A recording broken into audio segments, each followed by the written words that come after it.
খুলনার মানুষের বহুল প্রতীক্ষিত স্বপ্ন পূরণ হতে চলেছে আজ ২৪ ডিসেম্বর। এখন থেকে মাত্র ৩.৫ থেকে ৪ ঘন্টার মধ্যেই ঢাকায় পৌঁছাতে পারবে খুলনার মানুষ।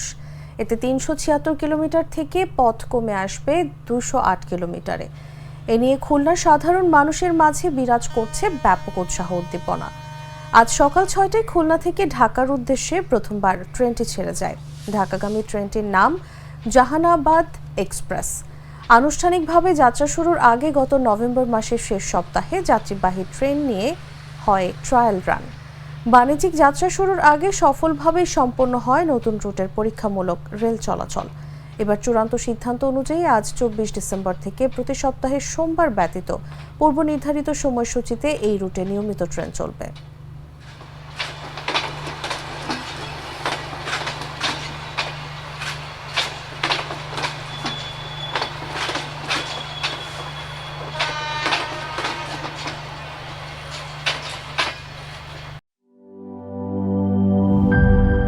জীবনের সাথে চলে hi-fi all time healthy life জার্নিতে স্বাস্থ্যকর all time family cake all time healthy life.